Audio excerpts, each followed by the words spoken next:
I love this question. How am I in the woods comfortably? Because I'm free. I'm liberated.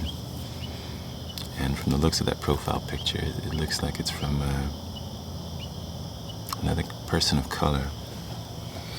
And that's something that I've intentionally worked on.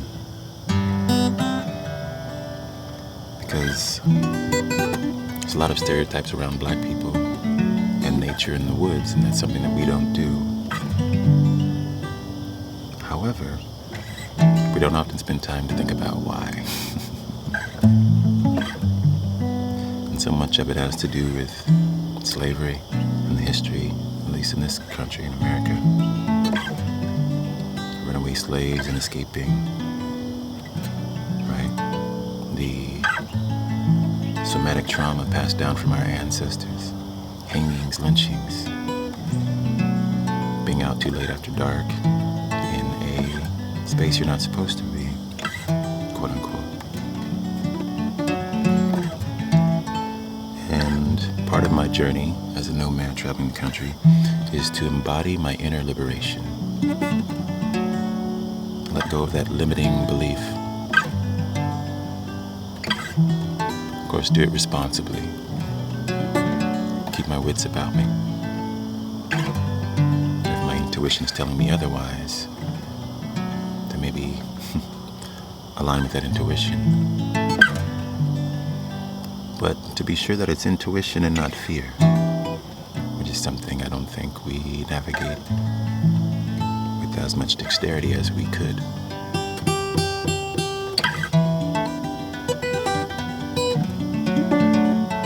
So, when you're asking me how I'm comfortable in the woods, to be clear, at first I wasn't.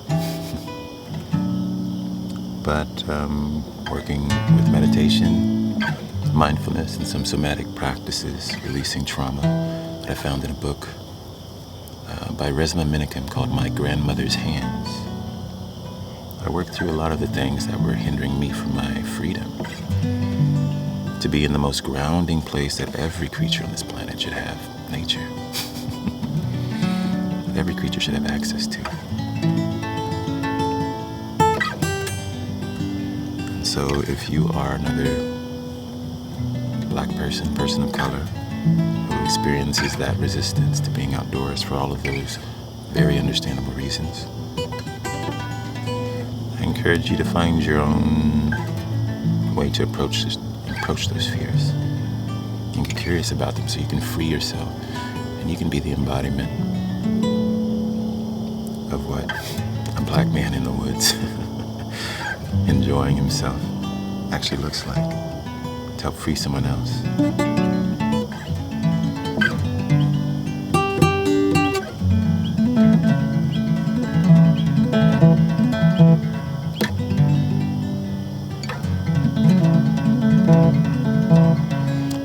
Here's a keynote about intuition versus fear, because a lot of times we'll have those strong feelings, those inner knowings. Intuition is grounded. There's no rushing, there's no nervous feeling. It's just a calm, steady knowing. If you're feeling uncomfortable in your body, that's not intuition, that's fear. So take a moment to be with that fear. Get curious about it. There's different ways to make space for it. Some people will just say to those emotions, you belong. And that's a good one. For me, I love this one I read in I think The Miracle of Mindfulness by Thich Nhat Hanh. And he said, just talk to your fear. Talk to your emotions. Acknowledge them, right? It's a way to create acceptance and space for your feeling instead of resisting it, which only makes it worse. When you make space for it, the simple structure of a conversation goes something like this. Fear, I know you're there. I promise I'll take good care of you. Right? That already makes it a little lighter. And then you can ask, what do you want me to know? What are you trying to tell me? And I know at first you may think run or it's not safe here. But on a deeper level, It's just trying to let you know that you've been hurt and there's some emotions you need to feel. And it's trying to give you an opportunity to transcend that trauma. So if you sit with that discomfort and allow that emotion to move through you and be fully processed, it can be transformed into something new. Freedom.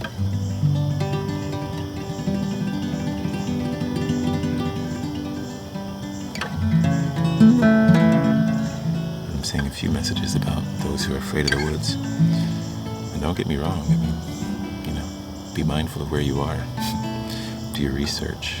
Maybe stop at the local state park or at the ranger's office and ask them, what should I be mindful of this time of year in this area? Because there are, bears in certain parts of the world, or big cats, or all kinds of animals that you want to learn how to enjoy nature in harmony with.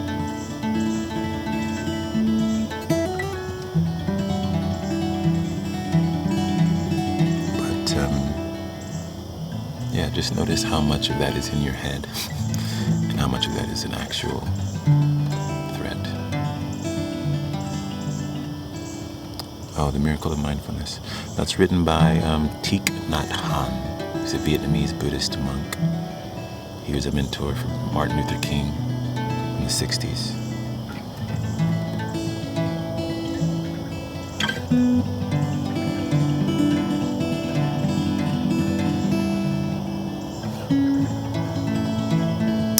The name of the song I just played, I played two songs. I played one called The Energy Mantra, which was not written by me. That was written by Royal by Design 369 or Michael 7. He has a couple of handles on social media. But I did record an arrangement of it. That was pretty much what I played. And that's available anywhere you listen to music. And the second one was a little affirmation I wrote that's also recorded called I Am Joy. That you can find anywhere you listen to music also.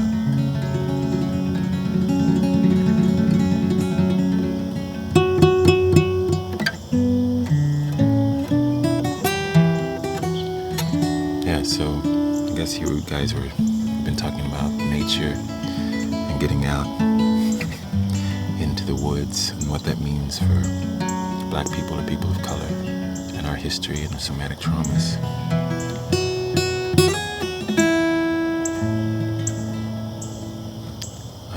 But so much of that journey for me was really about inner liberation and learning how to find that comfort of home within myself anywhere in the world. So as I traveled to new spaces, like sharing that Maine was very grounding and very resonant for me, northern Maine. There were other places that were quite dissonant. And so sitting with whatever was happening within me to find a space of groundedness, of inner knowing.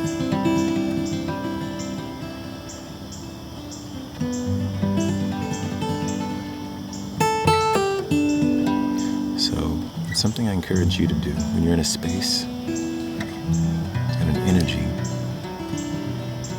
Try to learn how to find your inner harmony, your inner song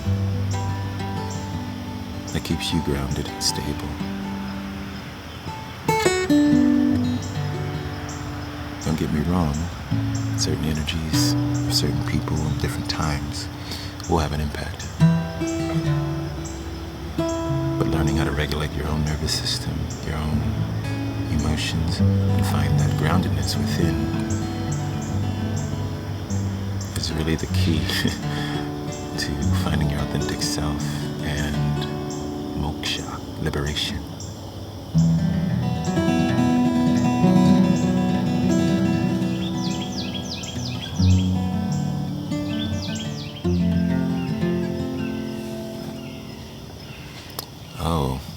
When did I learn to play guitar? I grew up playing guitar. I learned at 12. Started out playing by ear in my dad's church. My dad's a preacher. A lot of my siblings play and sing also. And then I studied music in college. So I learned how to play a lot of jazz. I have a degree in jazz. Although I don't play it much anymore. Jazz and jazz arranging, minor in jazz arranging. And then I got out of college and had played for a few years in the jazz realm and ended up injuring my hand. I had tendonitis. I was practicing like 10, 12 hours a day and overdid it. So then I fell into songwriting. And that awakened me to more emotion, like the emotional side of the art versus the virtuous side, virtuosic side. I used to play a lot of fast notes. That's part of what got me in trouble. And then somewhere in the middle, when my hand was injured, I started developing my own style, which is kind of what you hear now, which is it's somewhere between trained and untrained, and I like it because it's a bit more natural and it has its own voice.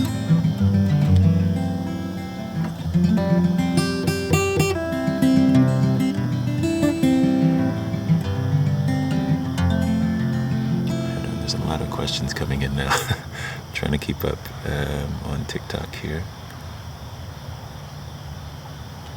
Do you find that when the mind is calm, that it is more neutral, but in a harmonious way? Well, yeah, exactly. Definitely. I think that's a part of what harmony is. If you think about it, it's about resonance, right? Consonance and dissonance. So resonance is a frequency that augments the energy, right? Dissonance finds resistance, but consonance, they all work together. And when you're talking about harmony with your thoughts and the world around you, usually when we are attached and unaware of our awareness, we are riding the wave of every thought, right? And every thought generally is so subjective and is charged with a resonance or a dissonance. But when you are in a more grounded state, there's an even consonance, right? A constant that's right in the middle that can witness it all but not become any of it. And that's where calm is. It's not that everything's perfect in your world, but that you are no longer in ego under the illusion that you have to control or that you are being controlled. You are freely in yourself. You're freely aware. And you can see the natural harmony of everything because you're not in a dualistic structure anymore. You're free to see life as color, right? We talked about this last week. For those of you who are wanting to revisit that or you haven't heard that, I actually just released that live as a podcast this morning on my podcast, Hello Beautiful Souls. And we talked about viewing life as color, viewing those experiences as color. And this is just a reminder that we are creating meaning in every moment. So when you approach life, right, with two options, right or wrong, good or bad, well, you miss out on the beauty in between. It's very black and white, right? You miss out on all the colors in between. The billions and billions of colors. It's part of the reason we have so much division in our world. We usually present ourselves with 2 or 3 options when really there's billions of options, ways to look at things. So usually if you're feeling stuck, it's probably because you're in a dualistic mindset, which is essentially a limiting belief in itself.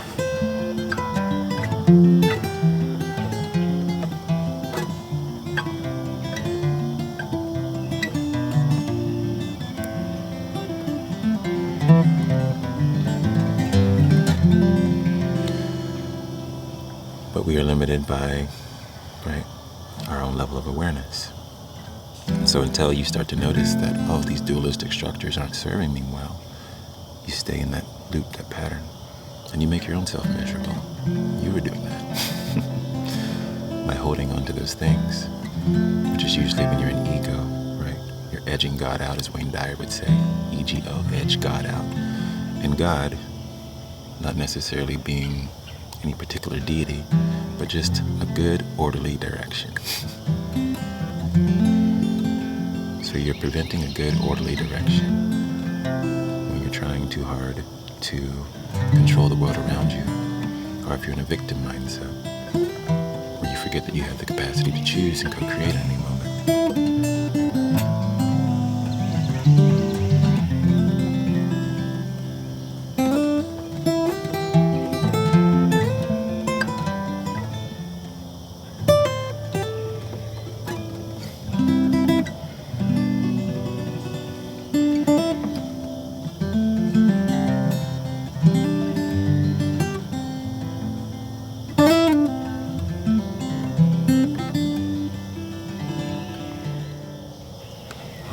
This one, do you think traveling helps the spiritual experience? Yeah, definitely. Maybe we'll end with this one. Traveling is the spiritual experience. They're one and the same. And what I mean to say is we think of travel as a physical thing, but our mind is always traveling to different spaces, different perceptions of reality. That is the totality of our reality. It's how we perceive, what we allow in, how we process it, and what meaning we make out of it. And I always think of this one, the goldfish can grow as large as its container, right? So goldfish in a little, 1 foot diameter bowl in your home, that's its max size that it can grow. It only grows as large as it can see. Now, you can enlarge your container, right, in the physical realm by experiencing new cultures. And you'll notice that in some places, like being a southerner from Texas, I lived in New York City for a while. And on my first visit there, I thought everyone was so rude. Why are they so rude? Why do they talk this way? Then a decade later, when I actually ended up living there, I realized that rude is relative. Right? And that's just the way they speak. There's so much happening in that city that it serves all of them to be more direct. And that's their local culture, that's their local way of speaking. And I actually began to learn to appreciate that, right? Because when I would go back home to Texas, not that it was slower, but what I didn't like is that there was this southern hospitality, which is polite, but inauthentic. Because the same person that would wave to you and say sweet things into your face might also have the capacity to say very horrible things behind your back. And something I learned to appreciate about New York City is I would know very clearly in my face, right? They'd look me in the eye and tell me wonderful things, or if they had a hard time with who I was or what was happening. And so when you're talking about the spiritual experience, you realize that you see the world based on your level of awareness, right? So my level of awareness expanded around speech and communication and connection when I had the chance to live in New York City and be immersed in that culture. And so I had the capacity to grow as that goldfish, right? But the same thing is possible right here, right here. If you're able to be with your emotions, you expand the container of your emotions.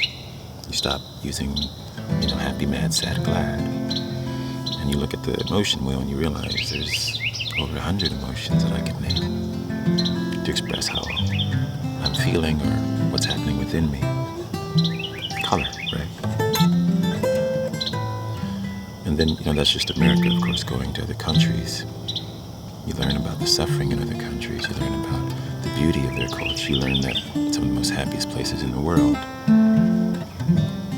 are not the fiscally wealthiest places in the world, right? So they have a great wisdom and appreciation and gratitude for the little things because they know what it means not to have. They have that wisdom in that container. And the more you allow yourself to experience those things, you'll realize that your personal reality, your personality, is just a combination of how you think and feel and perceive. And the more you allow in, the more your personal reality will shift. So if you're feeling stuck, you probably need a new experience.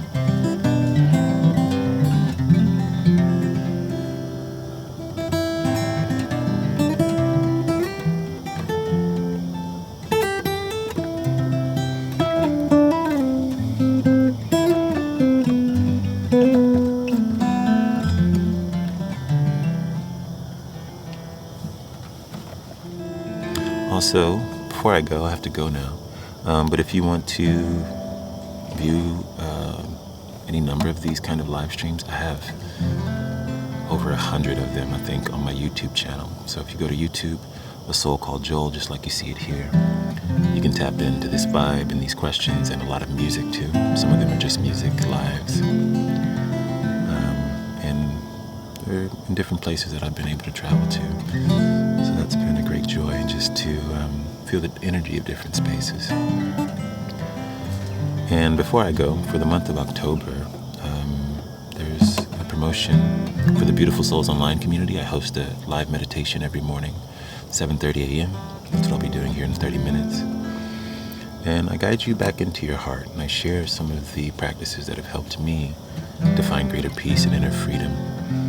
And I hope that they might resonate for you too and help you along your path. So if that's something you're interested in, that's available at asoulcalledjoel.com. And within that community, there are also workshops, monthly sound baths where I'm just playing in this way, no talking, just a vibe. You can get grounded to or journal to, whatever is calling you. As well as monthly sharing circles where we connect. And we had one over the weekend that was so powerful. Witnessing so many members share vulnerably and authentically what was happening, and seeing how each one held the others in such compassion, care, and tenderness. So if any of that resonates, you're curious about it, I encourage you to check it out, see if that's something you want to do. But the first 2 months at this time would be half off, so that's available at my website, asoulcalledjoel.com. As for those of you who are in the Beautiful Souls community, I'll see you in about a half hour.